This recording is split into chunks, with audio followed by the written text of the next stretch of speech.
Yeah. Hi guys, welcome to the E-Commerce Hustle podcast brought to you by E-Commerce Brokers. Today we're here with Dimond, and it's a pleasure to have you on. We first met in February, literally a few weeks before everything, basically when shit hit the fan with the whole world. And just from meeting you for, 2-3 days during Geek Out in LA, I could tell one, that I should have known you earlier in terms of network and what you do. And two, that you're very respected in terms of what you do, email marketing for e-commerce and in general. So we should have chatted, I guess, a bit earlier. But if anything, as I said, I kind of use this as the podcast sometimes as an excuse to catch up with people and learn more about them and what they do in terms of, entrepreneurship in general, their journey and what they're working on at the moment. So with that being said, pleasure to have you on. Again, congrats on the baby. Since February, I guess a lot has happened for you. There's been a pandemic, a baby. It's been a merger with your business. So we'll get into that. But welcome to the podcast. Thanks, man, for having me. Yeah, I wish we did this sooner. It's been too long, but I'm stoked to chat and catch up. For sure, man. For sure. So I'll start with probably the biggest event in your life. How's it been having a baby? When was your baby born? Was it middle of April, dude? It's been insane. I'm exhausted. I forgot that we had this podcast today, so I got no sleep last night, but drank some coffee, took a quick shower, and hopefully look presentable. Man, no. How's it been like? I assume you've been at home. I remember you live in LA. Being at home, has it actually been maybe a convenient kind of thing, being able to work from home with Corona, being forced to work at home and having the baby at the same time? Is that kind of maybe a good thing for you? How have you found that lifestyle-wise? Yeah, so while we do have an office in LA, I've honestly been working from home for a couple of years now. And a lot of friends looked at me a couple of years ago and were like, dude, you work from home? Like, do you actually have a job? Do you work? Like, I'm concerned. And now everyone's like, oh, like this work from home thing, I understand, right? So we were doing this whole work from home thing before. It was cool. But with the baby, it's definitely really nice to be, in the next room. Before I never even used to take a lunch break. Now I'll go take a half hour, go hang out with my wife and the baby. And it's just really cool to be present, right? If I hear her laughing or doing something crazy, I'll just pause what I'm doing, go take a quick break. So it's probably better for like my mental sanity because I never ever left my office before. Well, with that being said, did you have as entrepreneurs and marketers and e-commerce guys, I know the hustle mentality is, no quarter, hustle all the time mentality and lifestyle is, it's exhausting, but it's also, what's common to, and I still kind of believe it's what you need to succeed to a degree, and then you need to get into a proper lifestyle balance. Were you kind of in that, hustle mindset before, and has the baby kind of made you maybe balance it out a bit and look more long term? Yeah, absolutely. I think there's stages, right? So I'm about a little 2.5 years into this current business. And I'd say the first 2 years were an absolute grind, right? 14, 16, 18-hour days. There's no such thing as a weekend, right? On the weekends, I'm still probably working 6-8-hour days previously before. All I really cared about was, my wife and friends, but really work, right? Like work was up there as my number one, tied with some other things. And I just feel like overnight, once having this baby, like it was like the weirdest thing. I definitely didn't expect this. Your priorities definitely shift and change, right? And I'm so fortunate that I had the 2 years prior of preparing and training and building to be able to kind of, I don't want to take a step back, but kind of that's what it was, right? So I have a lot more balance now, where before, again, 14, 16, 18-hour days, I'd say I'm probably working 8 to 12. Maybe 8 to 12-hour days, depending on the day. Some days I'll work 8, other days I'll work 10, other days I'll work 12. Weekends are a lot more family-oriented. So just overnight, seeing this baby and being so excited and having this feeling that I really can't explain, it really did change my outlook in a lot of ways. These months for me were pretty intense in terms of change. But for you, there's been a baby, there's been the pandemic, and there's been a big business moves in terms of the merger you had with Nick Shackelford. And I remember when I was in LA, just in the car, you're like, hey, don't tell anyone, but we're making some moves. I'm like, oh shit, interesting. How has that gone down? How has it gone? I think I saw a video on Facebook early August that you and Nick did. How has it gone so far? How did you find? I guess for me, where I work in online M&A, on the agency side, I haven't sold an agency in the past, or done any mergers, or done a deal like that? How did it work in terms of roles, and what does the new structure look like? Yeah, so again, like this was obviously planned before the pandemic, but the timing was really opportune where it added a lot of stability in our minds and in our employees' minds that, great, now we've got two companies' cash flows. Both companies are pretty profitable, right? So it really kind of feel like cemented to our team that like, hey, well, all your friends and family and people around you, unfortunately, are being laid off or furloughed, which is really unfortunate and sad, that they could at least kind of have peace of mind and rest easy, knowing that their job, to every degree, knock on wood, fingers crossed, was going to be secure, right? And not only did we maintain, but we were able to scale and grow, which again, right, I have to be very careful saying when you're speaking to people that that got laid off, but fortunately, you're safe. And I'm sure everyone watching this, in e-commerce is probably in a similar place, of experienced a lot of, unprecedented growth. So for us, obviously, right, it was extremely good. And then obviously there were challenges, right? We have to now integrate to Slack. So we have to integrate banking. We have to talk to clients about all of this. So there's a lot of things that you didn't think about that we had to go through. Like, oh shit, like we wish that there was a playbook for this, right? And by no means have we had it figured out. But I think the most important thing was the stability. And then the other thing is the most important thing. It's just more smart minds in one team, right?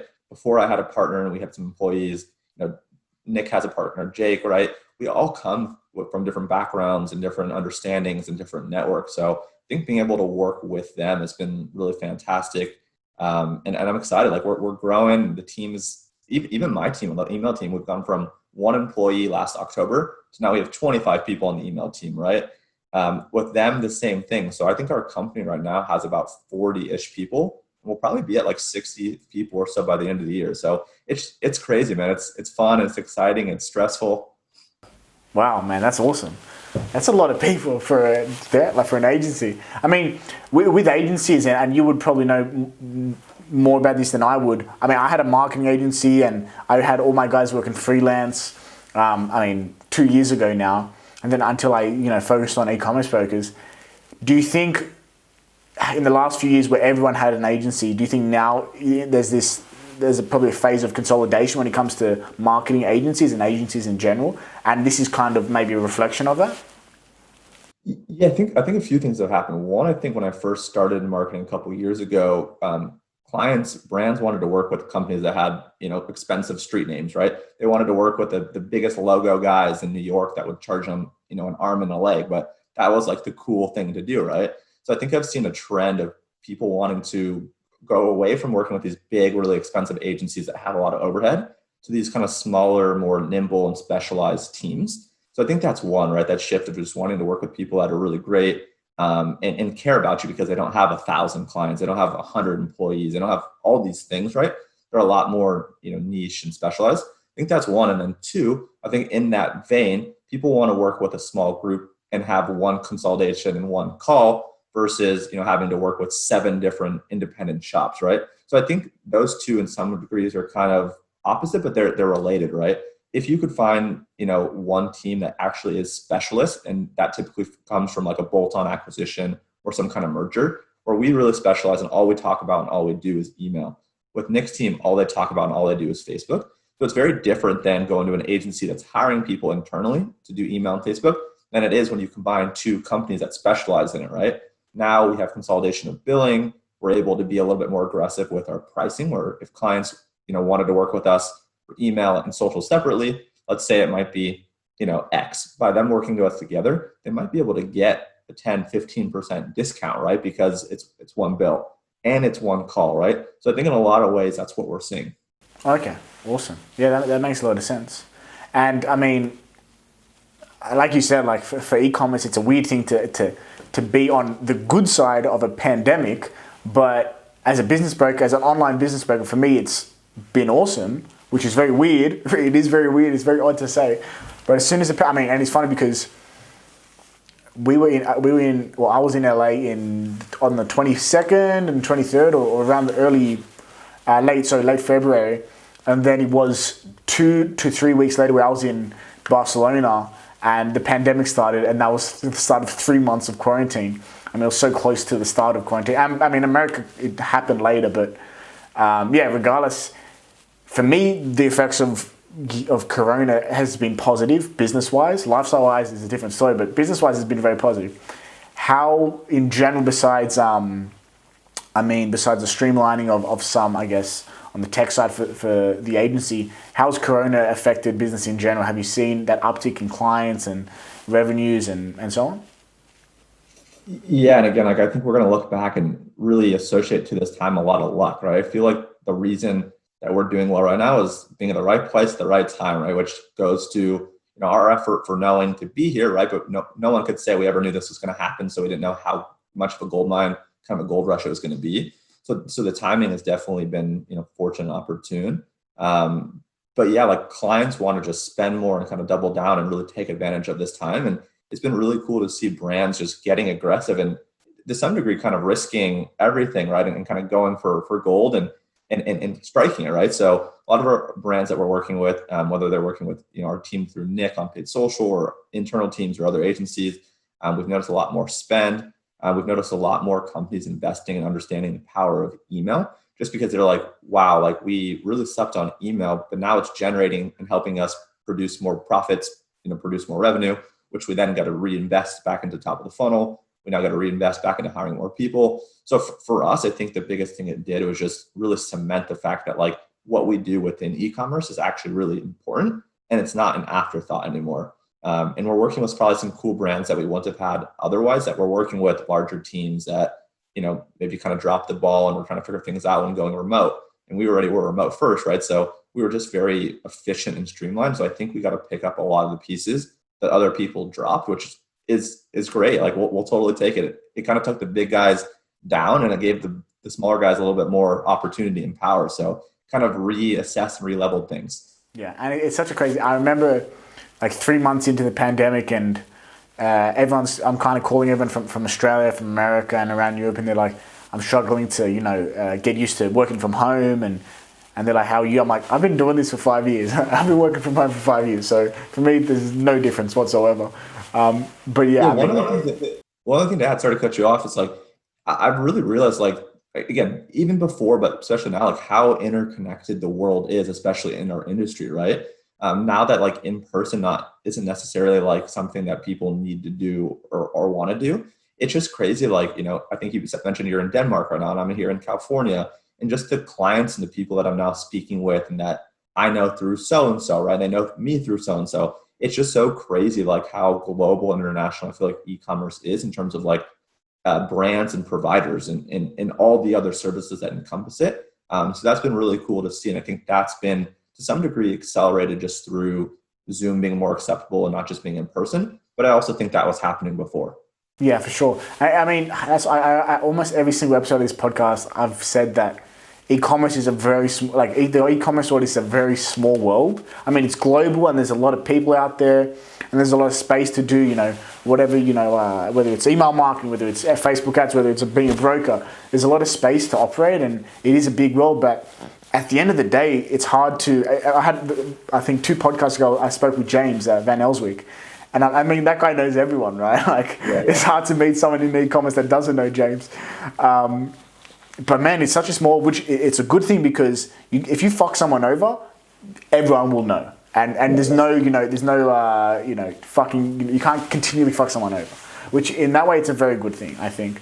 Yes. And also, if you're really good at what you do like you are, people will praise you, right? And you're going to get more business from that. And I was actually surprised about that because when I was just a broker in Sydney and kind of just focusing on Australia, and I didn't make that big step to the US or to Europe and being global, I don't know. And when I did go global and started working with people like James and so on, and then they were more than happy to push me, recommend me, and refer me. I was like, oh shit, like this is awesome. I'm getting referred by such a respectable person in the industry.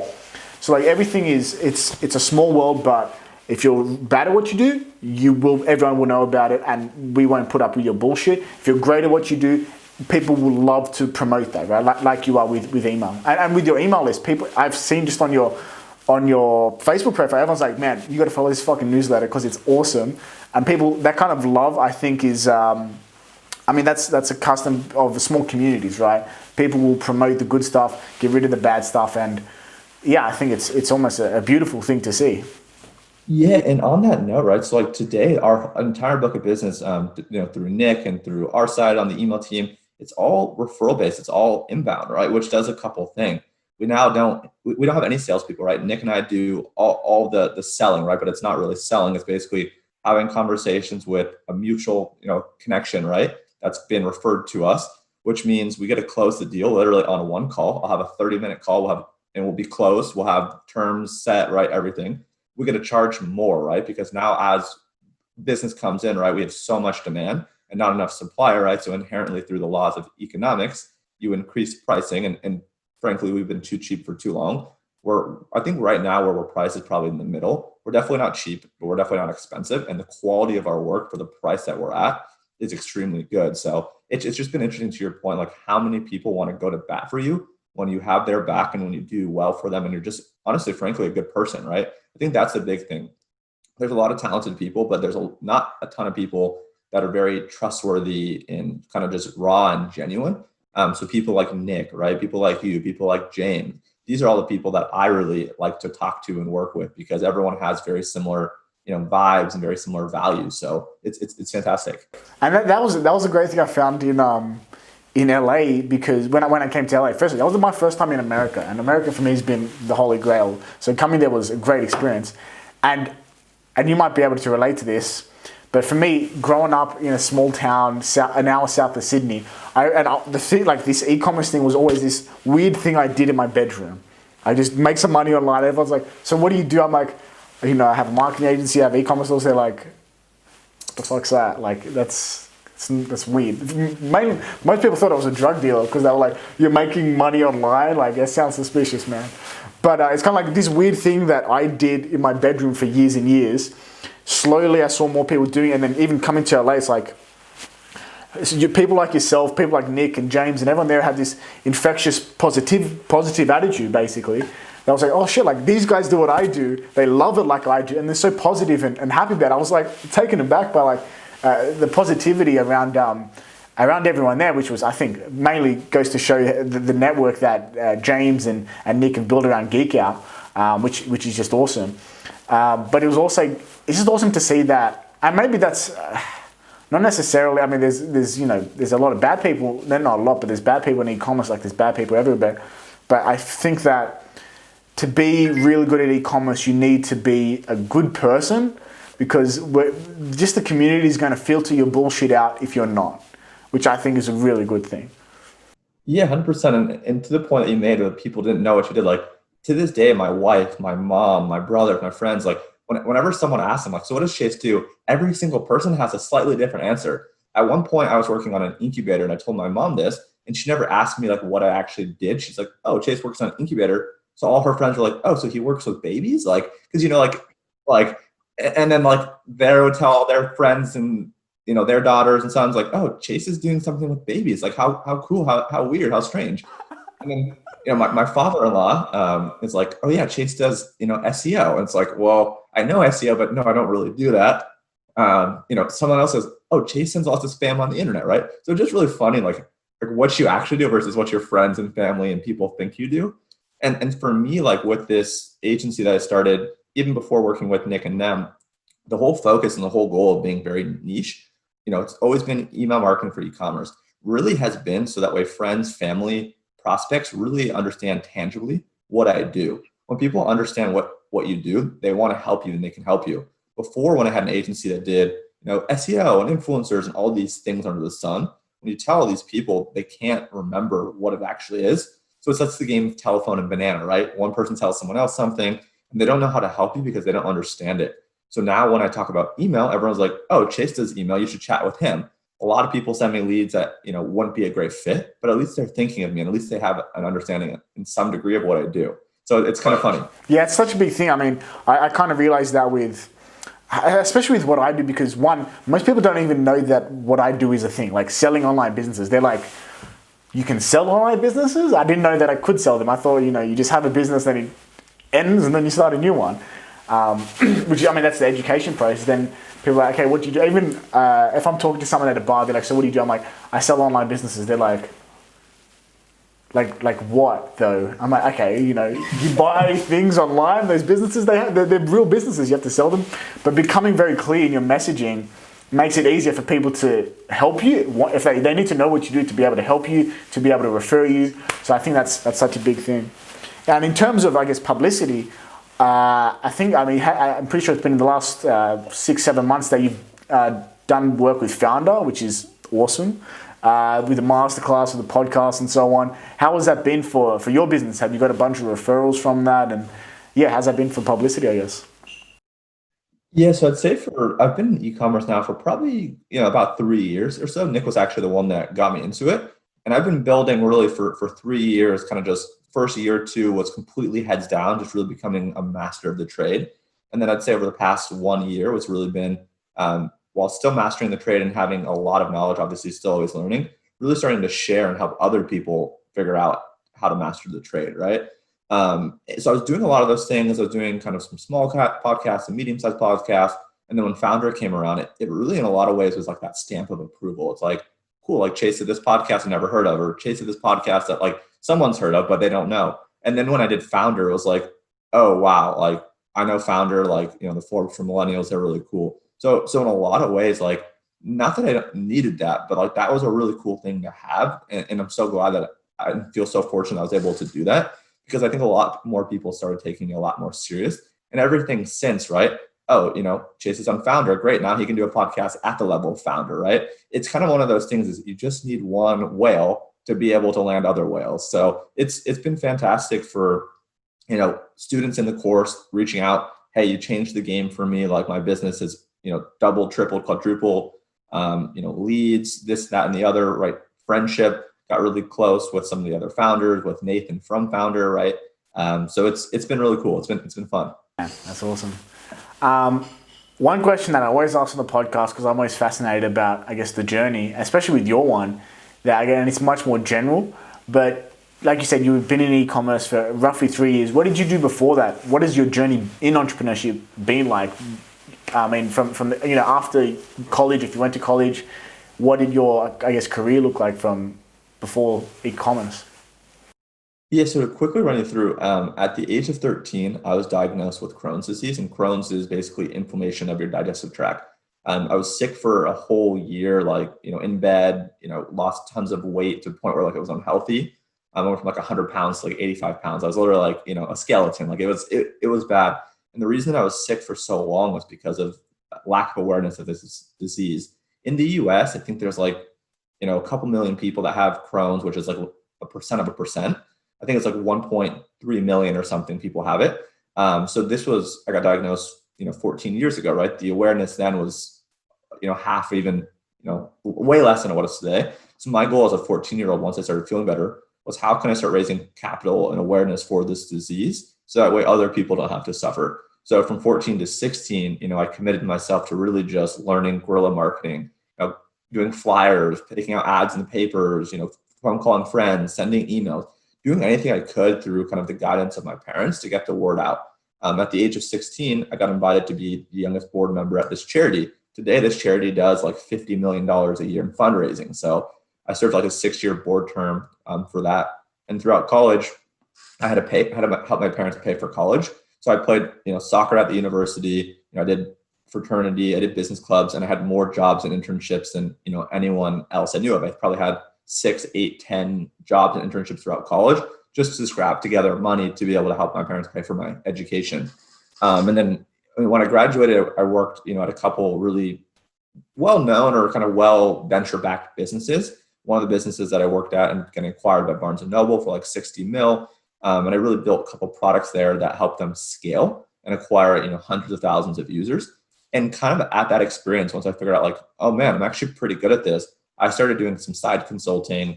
I started like building my own sites. I started buying sites. So I bought a dating site called Bernie Singles within a couple of weeks of it launching. And, within a couple of months, that site had millions and millions of visits. It was on Huffington Post, like it was on Ellen DeGeneres, like it was everywhere, right? I had an Instagram bot for musicians. I noticed that like this was back in like probably 2016 or 2017, people loved Instagram bots, and all the Instagram bots were very general. So I basically took that same tool and niched it down to doing Instagram bot for musicians, called it Sound Juice. Scraped SoundCloud, sent tons of emails, grew this to like 4 to 5 figure MRR, sold it to like the largest player in the space that was doing 3 mil a month. So I had a lot of these side hustles and things as I had other jobs. And it wasn't to the point that I started picking up clients who's making more money from my side work than I was at my full-time job that I made this switch. So it kind of was like I had a little bit of padding, and then I went full throttle with it. And I've been probably now an entrepreneur for about 3 years. Yeah, man, that's insane. That's such a, I love hearing about journey from day dot to where people are now, because my journey is very different, and I always kind of look back and reflect and how could I have done it better, this and that. But like for you, I guess something I guess I noticed just from that story is that you've always had that mentality of, one, if you believe, if something's worth doing, you'll do it. From the Crohn's disease work, like you believed in that. Most 16-year-olds aren't thinking about how can I help the world, right? Most people are thinking about, bullshit in general. But do you think that kind of one, I guess let's call it hustle mentality of like, hey, what can I do even in my small world, with my small amount of skills as a teenager, what can I do to do on the big scale for something big, for a big cause? Like, do you think that's kind of what's always worked for you as an entrepreneur, saying like, hey, let's see what we can do? And even today with Boundless Labs, is it Boundless Labs with Nick? Yeah, Boundless Labs is our company, and they're structured social. Yeah, so it's like structured social is the new kind of entity. Do you think that that kind of the mentality, because I always like to break down the psychology, I guess, but do you think you have that kind of hustle mentality has kind of taken you from day one to where you are now in terms of how you can change, the game really be a game changer, whether it's changing the game for Crohn's disease, whether it's changing the game for e-commerce and how people, do their marketing. Do you think that it's also, do you think that kind of hustle mentality is what's carried you through in entrepreneurship from day one? Yeah, I think it's a few things. I definitely hustle, right, and drive is at the core. Going through the stuff with getting diagnosed with Crohn's, like there was a lot of uncertainty and a lot of adversity, and I became okay operating in this place of like not normal, right? Like having like all these things like, am I going to feel okay? Am I going to be sick? Like what's going to happen?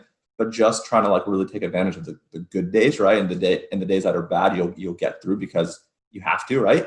So I think a lot of that, like, I think part of it's innate, but a lot of it was just learned. The fact that like I had to deal with this thing. Doesn't matter, I could mope and cry and whine and complain, but it's not going to get better. So if I have the right mindset and I focus on the right things, that's the only thing that will work. And then two, right, like I went to a very privileged college, but I was the least privileged kid there. All these other kids' parents would pay for the university in a single check, or they'd pay for all 4 years in a single check. Me and my parents were like, almost missing payments, right? We were all hustling. So I think for me, like the fact that I wasn't ever really given anything, I've always had to earn and work and hustle. And again, like throughout college, everyone's like, why are you playing college soccer? Why are you doing a fraternity? Why are you doing business clubs and working? Like, don't you feel burnt out? Well, it's like, yes, but I don't have the luxury of being able to chill and only do one of these things, right? Like I have to do all these things. So I just think like the way that I was raised and the way that I think about things, always hustle, because nothing's ever come easy. And when I have hustled and I have done well, it feels so great. And it's like, all right, if I could do A, I could do B. If I could do B, I could do C. So absolutely. Yeah, man. I find that fascinating that you talk about like college being the sorry, what was the phrase you used? Like not the poorest kid, but like the least advantaged kid in rich school, right? Yes. I was the same. I went to one of the best high schools, not colleges, but high schools in Australia, and my parents worked their ass off. They had I had a job like a small business on the side, cutting lawns, like doing gardening, just to send me to this expensive school. And my parents are Greek. They let me know about it. They're like, we're working our fucking ass off to send you to this school. Don't fuck around. I'm like, all right.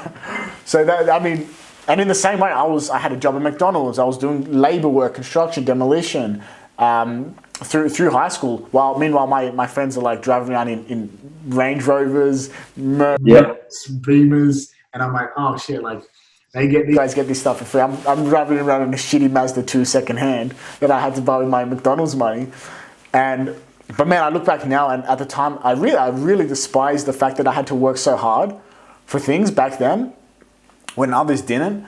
But now I look at it as such a gift, that adversity, especially at a young age. It's those formative years, right, are so influential. You know, I'm young, I'm 22, so like it's not that long ago, but I kind of look back now, I'm like, damn, like all those hard times as a kid and working, you know, building those calluses on my hands just for all this work. I look back now, I'm like, that's really a gift, even though I hated it. I really hated it, especially working those shitty jobs. But I look now, and I had kind of the same thing, except in high school, where they're like, my friends are like, hey man, for me, I started with Facebook groups. I built Facebook groups, and I did a lot of affiliate marketing through Facebook groups. And these Facebook groups had students in them. I was selling them like kind of like a spring break holiday package to this, we call it schoolies in Australia. And I was selling them tutoring, I was selling them cars, second-hand cars, first-hand cars, you name it, I was selling these guys, whatever. And all my friends were like, what the fuck are you like trying so hard to be this and that? And luckily somehow, I look back, I don't even know how I had the balls to be like, I don't give a fuck what you think. But I just stayed on that path, and I guess it worked out. But man, it's funny to hear someone else who's kind of had that same position. It's like, it wasn't easy to go through and that environment where everyone else is, you know, in a better spot. And the biggest thing I found, and I think this is a good question for you, because I think about it a lot. When I was at this school, I always thought like, okay, hopefully I'm, you know, I have a rich family, I have kids, I want to send them to a good school like this, but I don't want them to have the mentality that some of these people have, where they're like, my dad's got money, I don't want to sit back. For you, now that you have a kid, how do you think how would you raise the kid? Are you going to raise them where like, you know, you kind of buy them everything? Do you raise them with a good work ethic? How do you kind of, I guess, plan that out? if that's something you've thought about. That's a great question. We're just trying to get through the pandemic right now, to be honest. We're just trying to get our daughter to sleep. I don't know. It's hard, because when I look at my daughter, and as soon as she starts talking and wanting things, it's like, how the hell am I going to turn her down? She's so cute. Like, I love her so much, right? So, I mean, I don't truthfully know. I'm sure in some degrees she's going to be spoiled. In other degrees, I'm going to make her really hustle and earn and work for things. So I think it's a balance, right? Like, and I'm probably going to have to sit down with my wife and really think about this question some more, right? But yeah, I definitely want her to work hard. I definitely don't want her to be given, you know, too many things. I want her to have enough to succeed. And, you know, if she wants to try this, you know, be able to support her in trying this endeavor, right? And if she wants to go to this school, be able to support that, right? But each thing has to be earned, I feel, right? Like, if she gets good grades in, you know, high school, then she can go to a good college, right? If she gets good degrees in college, right, we'll help her, you know, start, you know, a business and get on her feet, right? So I think there are certain things that like it makes sense to help with, and certain things that make sense to support, right? I think one of the best things that, you know, again, not every parent can do this, but one of the best things that parents can do for their kids is help them build good credit, right? So, you know, help her build good credit. You know, I'd love to help her, you know, put down a down payment on a house, and then she has to pay the monthly mortgage, right? There are things that I want to be able to do selfishly and unselfishly, but not tell her these things, and hopefully she doesn't watch this, you know, a couple of years down the road. But make her really feel like she has to earn them. And then as I feel like she earns them, she can unlock certain things. So that's kind of how I'm thinking about it right now, but a lot more needs to obviously kind of go into this. Yeah, of course. Yeah, it's just, it's such a weird thing that I always kind of thought about. I'm like, okay, because it's kind of like a generational thing, especially with my school. Say, okay, the parents of these guys are kind of like me now. Like, their parents kind of made it, and now they're sending their kids to a good school, which, you know, of course, everyone wants to do. And then these kids are pretty chilled out about how hard they want to work. Whereas I'm here, I'm like, I'm working 3 jobs, I'm trying to start a business online, and I'm trying to study. So I've always found that very fascinating. But yeah, do you think, I mean, do you think the hustle mentality that you've had your whole life, do you think that's nature or nurture? Is that something you've always had, or is that something that people can develop? I think it's a combo of the two. I think so I'm the oldest son. I have 3 younger brothers. So I think being, you know, the older sibling, I probably got a lot of, you know, attention from my parents, right? Their first kid probably gave me a lot, right? I don't remember any of it. But like, I'm sure that they probably invested a lot of time, effort, and energy into me and helping make sure. So I feel like a lot of ways, I think I was probably groomed and kind of given the right resources. But I think also a lot of ways, like the way that your mind processes things and the way that you are, right? I believe also plays into it. So this is really, really random, but so with Crohn's disease, I've actually never drinking alcohol, right? So I a lot of times like think, oh man, this Crohn's disease sucks. Like I'm bummed that I had it. And then my mindset shifted towards like, it's afforded me all these other things and never drinking, right? Like my mind is always the same. I'm the same, when because I'm always sober, right? Like I'm not two different people, not that saying that people are. So I think for me, like even weird things like that technically are learned, but also, you're born with. And I think Crohn's is something that you have, and just whether you get it or not is determined by a bunch of factors like the environment, this, that, and the other. So I've never really drank alcohol, right? So I've saved a lot of money over time. Every day I wake up, I'm ready to rock and roll, right? So it's just interesting. I think about some of those things as well. Yeah, that's how I kind of see a lot of negative things that I say. I'm like, this really sucks, so that I have to deal with this. But also, and I mean, the pandemic's a good example. It's like, at Ecommerce Brokers, we made a bunch of sales first quarter. I'm like, wow, this is really our best month, our best quarter by far. This is awesome. And I'm like, you know what? Like, I'll afford myself, to kind of relax a bit in terms of workload. And I'm like, I'm going to relax a bit. And then the pandemic happened. I was like, shit. Like, I wanted to relax a bit, man. Enjoy a bit. And then I'm like, you know what? This is a gift, because it really allowed me to double down on e-commerce brokers where I want to take it. And from just being a one broker that's making good commissions and doing what I can on the seller side, I've now, 6 months down the road, I'm kind of like, okay, what else can we do with e-commerce brokers? What can we do on the buyer side? Is there a platform that we can create? Is there software? What about other revenue streams? And more importantly than even the business side, my lifestyle, how disciplined I am, really has skyrocketed because of Corona, right? And it's funny you talk about alcohol, because for me, I mean, I can drink, and that's health-wise, it's not a problem for me. But I love doing like just not drinking for a long periods of time, even like not drinking coffee for periods of time. So I don't like being hooked to something, even very lightly, right? If, the weekend beer or the Friday afternoon beer in Australia is a pretty, it's a pretty standard thing. It's kind of an Australian tradition. Like if you have a job, Friday afternoon, it goes without saying you're having beers with the guys and the girls from work, right? But for me, I hated that. The very few months that I had kind of those 9 to 5 kind of office jobs, I was like, I don't want to go drink beer like at 3 p.m. on a Friday. But it's funny, even actually with Corona, I didn't drink alcohol for like 3-4 months. I'm like, damn, that's a gift, right? And it's funny how I kind of use this Stoic principle called amor fati, which is like a love of fate. Not necessarily, the fate in the future, but the fate for the way it's happened, right? So if something bad has happened, I'm like, okay, I got to learn to love that and, kind of use that to kind of form the future that I want. Like, okay, great, this bad thing happened, Corona happened, but it's helped business. It's helped me, double down on my discipline. It's helped me look further around into what I can do with my business. And in that way, it's a really good thing. But yeah, I mean, I do have 2 other questions here for you. Let's do it.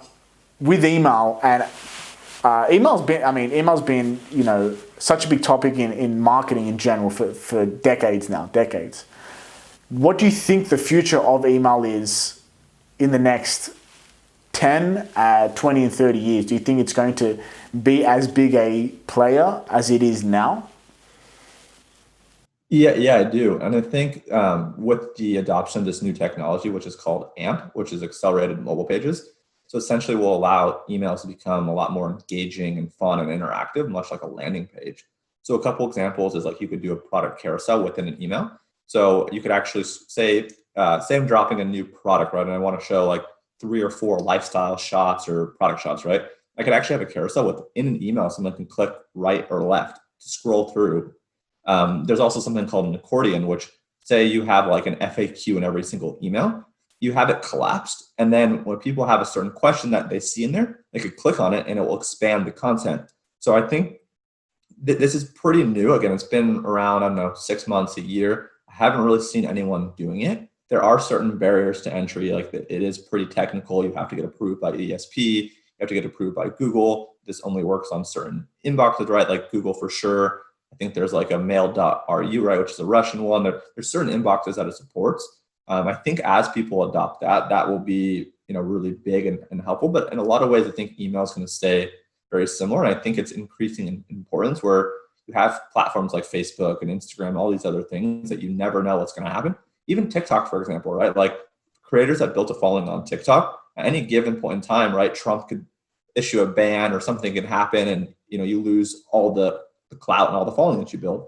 With email, no one's ever going to be able to take that away from you. So I do believe that like more people are realizing that. And that's why we're seeing more demand. And that's why I started building my own newsletter. It's like, I also felt like I was the email guy that didn't have my own newsletter. Like I got to start drinking my own Kool-Aid, right? And it's been great. So yes, I do think it's going to stay the same. And if anyone's listening to this, check out AMP. It's going to be really a game changer for email. Awesome. And I mean, that's kind of how I've seen, as a broker, your list is everything, right? Like that's your one of the most valuable assets, in the business. And for me, that's what I've been on Facebook making money through Facebook since I started on Twitter, since I was 15. Through Facebook groups, Facebook ads, and I've been, banned, fucking blocked, and, all this different stuff a bunch of times. Mainly because Facebook made a mistake, then I got to follow that up a million times, and it's that unpredictability of building your business on one platform, and they can change one algorithm, and your cash flow can go to zero. But email is just that super reliable pillar for any business, and that's what I love about what you do. And I think I think that your newsletter is going to become more and more important, because I think you're right.